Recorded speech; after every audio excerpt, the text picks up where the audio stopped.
और पहले ना भाई अगर मैं इतनी स्पीड में चल लूँ ना तो ये ऐसे ऐसे उछलती थी, ऐसे ऐसे ऐसे बाउंस खाती थी। अब तो ये ऐसे हो गए हैं यूएसडी सस्पेंशन के बाद कि गाड़ी एकदम स्टेबल भाई, पूरी स्टेबल चल रही है। पावर का थोड़ा सा मतलब 250 से अगर मैं कंपेयर करूं भैया तो पावर का तो बहुत लैक है इसमें। और हल्का सा ना एग्रेसिव होके भी बैठना है, जस्ट लाइक एक RS 200 होती है ना, जैसे उसमें जिस तरीके से बैठने उस तरीके से ही कुछ पोस्चर इसमें हल्का सा एग्रेसिव टाइप का भी है और नॉर्मल कंफर्टेबल भी है। एक चीज़ की आपको थोड़ी सी कमी लगेगी, टायर अगर थोड़े से बड़े होते ना। Hey guys, welcome back to my YouTube channel. और आज मेरे साथ है 2024 वाली 2024.2 भी बोल दो भैया से, क्योंकि 2024 में 2 बार लॉन्च हो गई है। एक बार अपने ये जब ये डिजिटल मीटर के साथ आई थी और एक बार अगेन ये लॉन्च हुई है। मैं बता देता हूँ क्या क्या चेंजेस है। सबसे पहला चेंजेस आपको ग्राफिक्स में देखने के लिए मिलेगा, ये 3D टाइप में आपको N160 देखने के लिए मिलेगा। भाई यूएसडी सस्पेंशन आ गए, ये देख रहे हो गोल्डन कलर के यूएसडी सस्पेंशन। तो जो फीडबैक है बहुत ज़्यादा अच्छा रहने वाला है इन गाड़ी का, और इसका एक राइड रिव्यू करूंगा। और साथ ही साथ इसके अंदर ABS के 3 मोड भी आ गए हैं, road mode, of road mode और रेन मोड। तो वो चीज़ों को भी ट्राई करेंगे। और बाकी दिखने में हूबहू सेम है, बस ग्राफिक्स का थोड़ा सा डिफरेंस है। 4000 रुपये पुरानी वाली गाड़ी से एक्सपेंड हुए हैं, तो वो चीज़ें आप लोग देख लेना। और इसका राइड रिव्यू करते हैं भैया, चलाते हैं इसको, देखते हैं। आई थिंक इसकी 800 या 795 mm सीट हाइट है, और मेरी जो हाइट है वो है 5.5 फीट। तो पैर तो मेरे अच्छे खासे आ रहे हैं। चार्जिंग पोर्ट भी है यहाँ पे। आवाज़ सुना देता हूँ पहले मैं आप लोगों को। हाई RPM पे तो इसमें लग रहा है N250 के मुकाबले थोड़ी सी वाइब्रेशन है। चलो थोड़ा सा भगाते हैं, जानते हैं गाड़ी को, फिर आप लोगों को बताते हैं, क्योंकि मैं फर्स्ट टाइम चला रहा हूँ। मैंने इससे पहले कभी नहीं चलाई है ये वाली।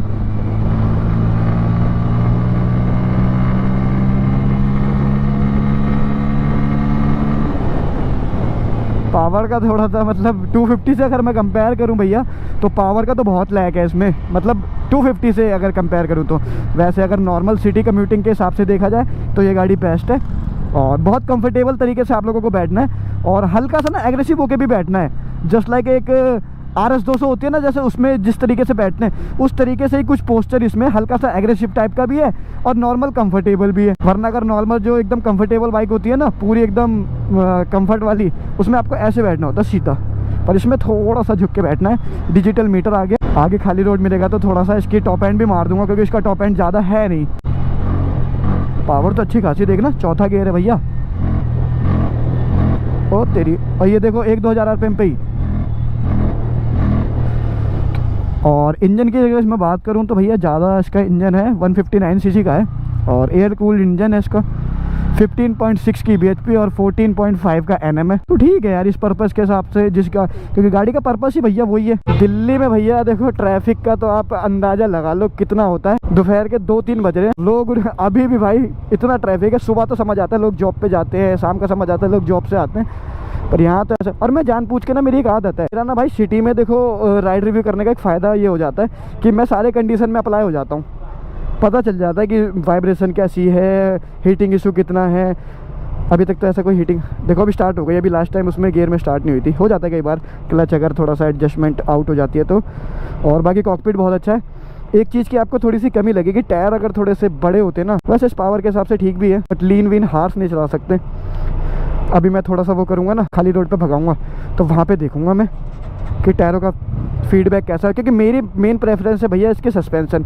कटिंग वगैरह भी ठीक है इस गाड़ी की, देखो सडन भी अगर आपको टर्न करना है तो कोई दिक्कत वाली बात नहीं है, दिक्कत परेशानी वाली बात नहीं है। चलो चलो चलो चलो चलो भैया, और देख लेते हैं किस गियर में कितना जाती है। ये खाली रोड मिल जाए। अरे पुलिस वाले चाचा, मैं पहले गियर पे हूँ, पहला गियर देखते कितना जाता है। 38, 54 दूसरा,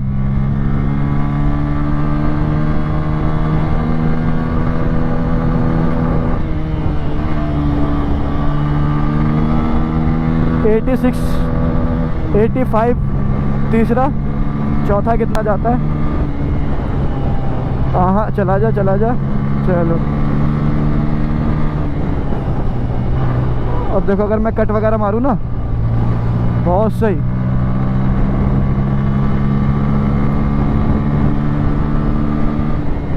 ये ब्रेकिंग बहुत अच्छी है इसकी। और पहले ना भाई अगर मैं इतनी स्पीड में चल लूँ ना तो ये ऐसे ऐसे उछलती थी, ऐसे ऐसे ऐसे बाउंस खाती थी। अब तो ये ऐसे हो गए हैं यूएसडी सस्पेंशन के बाद कि गाड़ी एकदम स्टेबल भाई, पूरी स्टेबल चल रही है। और ब्रेकिंग भी मेरे को लग रहा है कि पुरानी वाली से मीन्स क्या कि मतलब अच्छी है, फीडबैक अच्छा आ रहा है, बस ये मान लो मैं बहुत सही फीडबैक आ रहा है। अगर आपको पैनिक ब्रेकिंग भी सिचुएशन आ जाए ना, आप आराम से रोक सकते हो। बाकी इसके अंदर देखो, जैसे मैं इस रोड पे चल रहा हूँ ना, ये मिट्टी वाले पे, तो यहाँ पे आप ABS के मोड लगा लो तो वो आपके काफ़ी ज़्यादा काम में आने वाले। अरे भैया कितना ट्रैफिक है आज यार, साइड रिव्यू मेरा हो भी पाएगा कोई नहीं। और क्लच इसके अंदर स्लीपर नहीं आता, मैंने बताया ना आपको, पर इसका जो रिस्पॉन्स है वो पूरा स्लीपर क्लच वाला है, बहुत लाइट है। बंद हो गई, चलो हो गई ग्रीन लाइट। दिल्ली में बहुत ज़्यादा रेड लाइट है और हल्का हल्का सा मेरे पैरों के पास हीटिंग इशू आना शुरू हो गया, क्योंकि ये जो मेरा पैर हल्का सा उगड़ा हुआ है ना, उगड़ा इट मीन्स कि ये जो मेरे पैर दिख रहे हैं हल्के से पैंट के ऊपर, वहाँ पे थोड़ा सा फीडबैक जो है वो अजीब आ रहा है। चलो, ऊपर से गर्मी इतनी है भैया, इलेक्ट्रिक बाइक भी इतना हीटिंग इशू दे देगी चलो भैया प्लेटिना, ए चाचा, जब तक रेड से ग्रीन होती है हम वहाँ तक पहुँचते हैं, दोबारा रेड हो जाती है। वाइब्रेशन इसके आ रहे हैं 7000 RPM पे क्रॉस करने के बाद। ये देखो आराम से भाई, पर यार टायरों का फीडबैक अच्छा नहीं है, मैं सच बता रहा हूँ। टायरों का फीडबैक मेरे जैसे बंदे के लिए ठीक नहीं है, जो थोड़ा सा भगाने में ज़्यादा रुचि रखते हैं, थोड़ा मतलब 80-100 चलने वाले बंदे तो नहीं है। 60-70 तक तो ठीक है, सीधा सीधा चलने में। जैसे टर्न आया ना, अब नॉर्मल लोग तो स्पीड कम करके निकालते हैं, पर हम हमारी टाइप के उम्र वाले थोड़ा सा भगाना ज़्यादा पसंद करते हैं। और माइक में थोड़ी सी आवाज़ ख़राब हो रही होगी भाई, अगर बीच बीच में किचिर किचिर आ रही होगी ना, तो उस चीज़ के लिए सॉरी यार, मेरे माइक में थोड़ी सी दिक्कत चल रही है अभी, और अभी बाहर आना जाना हो नहीं रहा। देखो 5 गियर होने का ना, यहाँ पे मेरे को ऐसा लगता है कि 6ठा गियर होता ना, पर वो N250 में लगता है, इसमें नहीं लगता, क्योंकि इसका पर्पस ही नहीं है वो। यहाँ से यूटर्न ले लेते हैं, 1 मिनट, क्योंकि उजाला रोड तो मुझे लग रहा है भारी है, मतलब ट्रैफिक से भरा हुआ है। अरे रुकते ही नहीं गाड़ियाँ यार, देखना।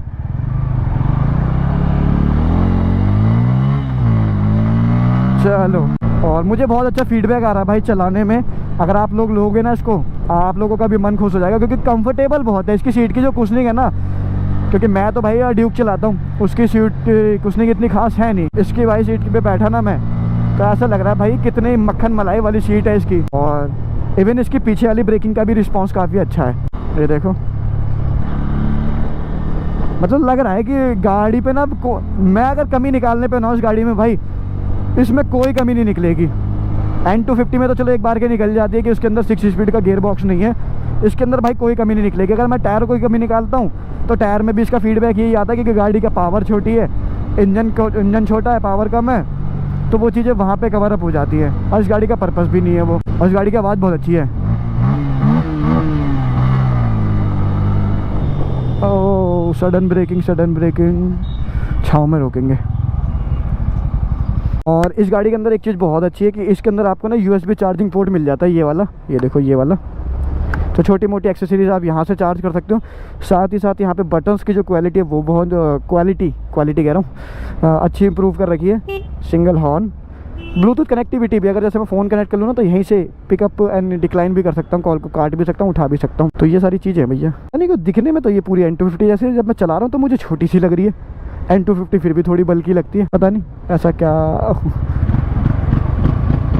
आवाज़ देखो। चलो अब यहाँ से भगाना स्टार्ट। निकला जावा वाला, दूसरा गियर 54,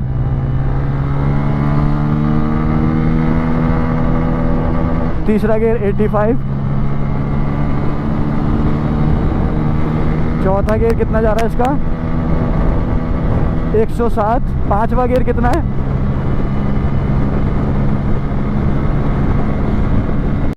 ओ भाई 118 चली गई है, 120,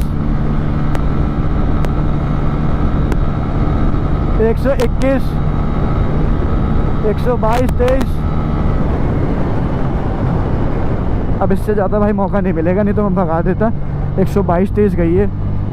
और साथ ही साथ ना भाई 100 की स्पीड के बाद ना इसके जो सस्पेंशन है, मुझे एक थोड़ा सा माइनर सा फील हुआ कि ये ना टेलीस्कोपिक वाला काम करने लग गए, क्योंकि इसके अंदर जो सस्पेंशन है ना वो NS200 वाले ही है। मैंने अपनी NS200 वाली वीडियो में भी कहा था, राइड रिव्यू जब मैंने उसका करा था, कि NS200 के सस्पेंशन ना 180 की स्पीड तक तो सीट ठीक चलते हैं। ये देखो मैं यहाँ से कैसे निकालता हूँ, छोटी सी जगह में भी निकल जाती है। 180 की स्पीड तक ठीक चलते हैं। उसके बाद क्या होता है, इस गाड़ी के अंदर ना वॉबल्स आने शुरू हो जाते हैं, मतलब ऐसे उछलने लग जाती है 180 की स्पीड के बाद। अगर थोड़ा सा पैच वैसा वाला है तो ऐसे डाउन डाउन खाती है, ऐसे ऐसे ऐसे ऐसे ऐसे यही है भाई कुछ, और बहुत कुछ ज़्यादा डिटेल में तो इसके अंदर जा नहीं सकते राइड रिव्यू में। जितना मुझे अभी तक का फेस करने के लिए मिला वो मैंने आप लोगों के साथ सारी चीज़ें शेयर करी। और दिखने दिखाने में तो गाड़ी बढ़िया है यार। अगर जिसके पास एक अच्छी बाइक है ना ऑलरेडी, मतलब 300 सीसी 250 या 400 सीसी की, और किसी को एक अपने एक्स्ट्रा बाइक चाहिए, उस पर्पस पे तो भाई ये पूरी खड़ी उतरेगी, क्योंकि ना पावर की कमी लगेगी ना माइलेज की कमी लगेगी, क्योंकि माइलेज भी 40+ दे देती है, ना फीचर की कमी लगेगी। फिर मौका मिल गया भगाने का।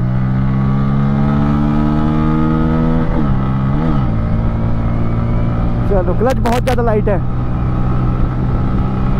पर देखो ना 100 के बाद कितना समय ले रही है आगे भगने में।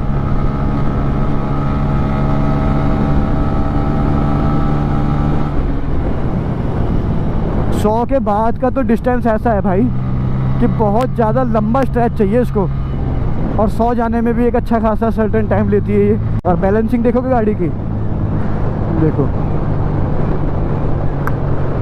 ठक ठक ठक ऐसे सही है। तो देखना थोड़ा RPM और लो करता हूँ, देखो 2-3 हज़ार RPM पे आई गाड़ी। ये देखो ये है पावर, कोई आ तो नहीं रहा नहीं। तो बस भैया इस व्लॉग में तो इतना ही। आ गया भाई बजाज का शोरूम, जाके गाड़ी हैंड ओवर करते हैं और मिलते हैं नेक्स्ट व्लॉग में। Till then bye bye.